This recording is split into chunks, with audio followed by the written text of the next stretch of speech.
Assalamualaikum warahmatullahi wabarakatuh. Selamat datang kembali di channel YouTube saya, Rini Indriani. Oke, pada kesempatan kali ini aku mau ngobrol-ngobrol aja ya, pengalaman aku.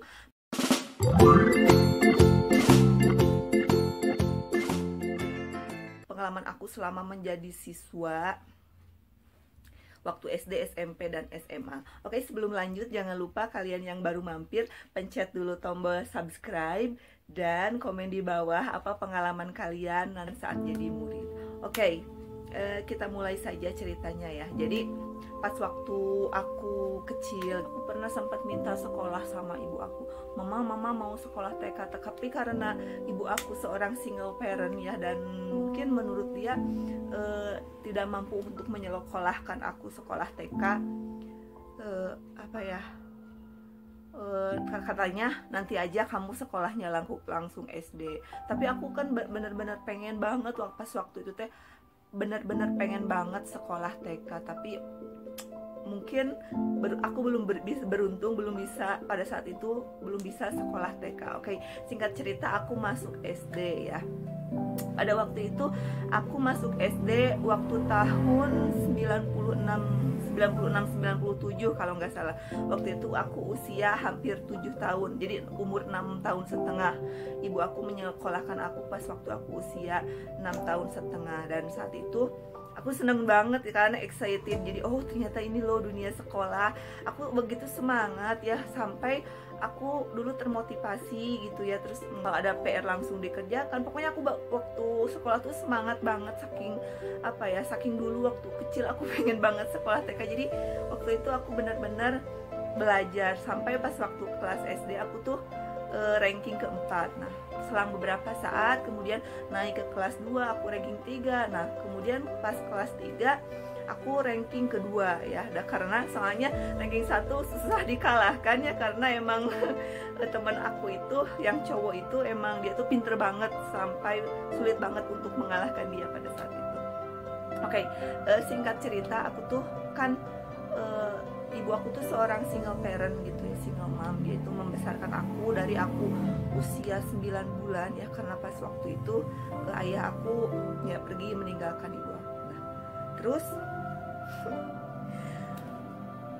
terus aku teh kan karena ibu aku sambil jualan di sekolah kayak gitu ya. Terus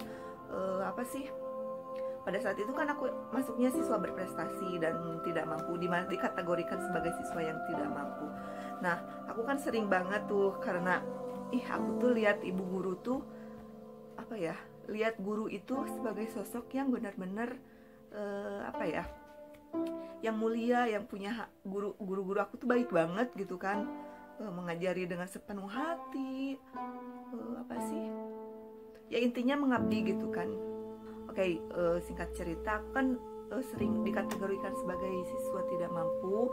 Terus setiap catur wulan semester ya, catur wulan gitu kan, ada bantuan khusus murid yang kurang mampu, dan aku termasuk salah satu siswa yang mendapatkannya. Dan itu waktu itu tuh kalau nggak salah setiap kelas itu hanya ada kuota buat 2 orang sampai 3 orang gitu kan. Aku dan temen aku dapat. Nah, dan temen aku tuh kalau yang satunya lagi dia anak yatim, dan sedangkan aku ibunya single mom seperti itu. Nah, singkat cerita aku tuh pernah ya pas waktu itu tuh karena mungkin aku keseringan dapat BKM atau apa, aku nggak tahu ya, aku nggak ngerti pada saat itu. Nah, pada saat itu tuh aku pernah dipanggil sama teman aku, padahal wali kelas aku tuh baik banget, nggak pernah ngungkit-ngungkit misalkan ini siswa yang dapat BKM atau gimana ya, enggak ya, cuman biasa aja gitu kan. Cuman aku sering membantu guru aku. Kalau misalnya kan kalau zaman dulu nulisnya di papan tulis tuh ya guru tuh, kalau misalnya guru aku lagi misalkan dia ada rapat di sekolah misalnya, aku bantu guru aku buat nulis di papan tulis kayak gitu. Jadi aku seneng banget saat aku disuruh nulis sama guru di sekolah gitu. Pokoknya langganan lah ya, dari aku kelas 3 SD ya, dari kelas 3 SD sampai 6 SD, bahkan sampai SMP SMA, aku sering banget menulis di papan tulis, karena emang cita-cita aku itu pada saat itu emang jadi guru gitu. Oke, terus aku dipanggil ya. Pada saat itu aku lagi nulis dan guru aku tuh lagi rapat di ruang kepala sekolah kayak gitu ya. Kemudian aku tuh dipanggil, Rin katanya sama Eci, panggil lah ya, nama panggilannya Eci. Rini sama Eci dipanggil tuh sama ibu guru TK katanya gitu. Emang pada saat itu di sekolah SD aku tuh ada TK juga yang nebeng di situ, nggak tahu nebeng atau apa ya, pokoknya bangunannya di SD itu ya, di tempat aku sekolah. Oke, aku datang kan ke situ. Ada apa Bu? Kata saya tuh sama teman saya tuh, Rini sama Eci ya, katanya. Ya Bu. Oh, yang sering nerima BKM. Sambil wajahnya tuh sinis lah ya. Aku kan nggak tahu apa-apa, anak-anak wajah polos. Iya Bu, gimana, ada yang bisa saya bantu? Ya, tolong ya bersihin kelas ini semuanya sampai bersih, debu-debunya, terus itu apa, lapin lantainya juga, sapu-sapuin pokoknya. Dan oke, pada saat itu, oh iya Bu, nanti kami kerjakan. Oke. Dan pada saat itu emang ruangannya itu emang benar-benar bukan keramik ya, bawahnya tuh kayak ubin, tapi ubinnya tuh ubin yang udah kasar gitu loh, ubin yang udah kasar sehingga banyak debu. Jadi pada saat disapuin itu nggak cukup sapunya pelan-pelan, tapi harus harus kenceng ya nyapuinnya, soalnya biar bersih. Dan banyak juga debu yang bener-bener, si debunya tuh kayak debu pasir gitulah pokoknya, namanya di kampung kan. Kayak aku bersihin, sapuin berdua, sampai di dalam ruangannya itu pengap banget ya, pengap sekali karena penuh dengan butiran debu yang menurut aku tuh butiran debunya gede banget sehingga bikin dada aku juga sesak. Aduh, Eci, kata aku teh, kenapa ya ibu itu teh nyuruh kita bersihin, bukannya sekelas bareng-bareng atau misalkan nyuruh si mamang petugas kebersihan sekolah yang buat bersihin, kenapa nyuruh kita? Iya, nggak tahu, cuma kata ya udah kita kerjain aja. Ya udah, sampai saat itu aku udah ngerjain ya, udah. Cuman masalahnya yang jadi pertanyaan sampai sekarang, kalau dulu aku oke lah, welcome lah ya, welcome, oke, tidak apa-apa. Misalkan ada guru dari guru itu juga bukan guru aku ya, aku nggak pernah belajar sama dia, nggak pernah diajar dididik sama dia, cuman kok kayak gitu ya kelakuannya. Oke lah ya. Pada saat itu, pada saat aku jadi murid, aku nerima aja digituin gitu ya. Apa mungkin hanya karena aku dan teman aku itu penerima BKM, dan BKM zaman dulu itu nggak kayak kit zaman sekarang. Kalau zaman dulu kan BKM hanya diberikan untuk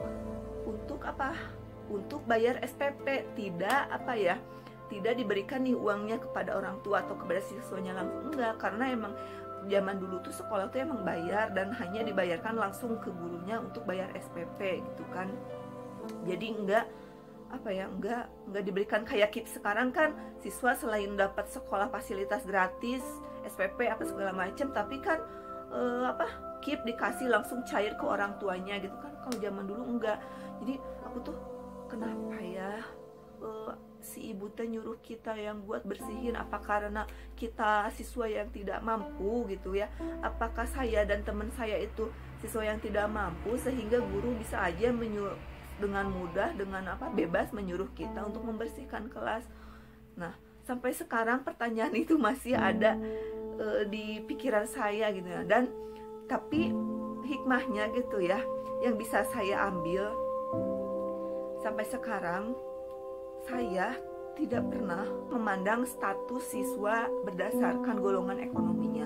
Jadi jangan mentang-mentang dia mah anak orang kaya, dia mah anak orang miskin, terus kasih nilai kasih nilai kecil, atau misalkan kita memperlakukannya dengan semena-mena. Sampai saat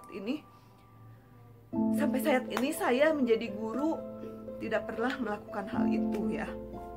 Jadi kalau saya menyuruh siswa ya karena mungkin saya dekat sama siswa itu gitu kan, atau mungkin saat saya menghukum siswanya melakukan kesalahan gitu kan. Tapi saya tidak pernah menghukum siswa atau membebankan kepada siswa tugas yang bukan seharusnya mereka lakukan hanya karena status sosialnya. Justru saya kalau misalnya menemukan siswa yang kurang mampu tapi dia itu berprestasi misalnya di kelas itu, justru saya ingat kepada zaman saya dulu gitu ya. ingat ke zaman saya dulu dan selalu menyemangati mereka supaya mereka semangat belajarnya menjadi yang terbaik di kelas karena mereka berpotensi. Sorry teman-teman ya. Bikin vlognya sambil ngiris bawang, sorry. Oke, kita lanjut ya. Justru saya kalau menemukan siswa yang keadaan ekonominya kurang mampu, saya selalu menyemangati mereka ya, supaya kalau misalnya mereka yang kurang mampu terus mereka berprestasi, semangat belajar, istilahnya dia di kelasnya terlihat antusias, semangat, saya selalu memotivasi mereka untuk bisa menggapai cita-cita mereka. Oke teman-teman, jadi gitu ya. Jadi kalau misalnya Bapak Ibu guru atau siapapun di antara kalian menemukan seseorang yang karena kondisi ekonominya dia itu di bawah gitu kan, menemukan terutama Bapak Ibu guru ya, harusnya memberikan support dan semangat kepada siswa gitu. Jangan sampai istilahnya jangan sampai diskriminasi kita hanya karena siswa itu kayak miskin gitu kan. Karena kita itu tidak bisa memilih kita lahir dari keluarga mana, keluarga dengan keadaan ekonomi seperti apa, karena itu emang benar-benar anugerah dari Tuhan. Tapi kita bisa memilih kita berperilaku seperti apa terhadap sesama manusia, terutama kepada orang-orang yang nasibnya di bawah kita, seperti itu. Oke teman-teman. Nanti ya videonya sambung lagi di part 2 ya, karena sudah terlalu panjang. Oke, terima kasih, dicukupkan sekian. Jangan lupa mampir di video berikutnya. Sampai jumpa di video berikutnya. Bye bye.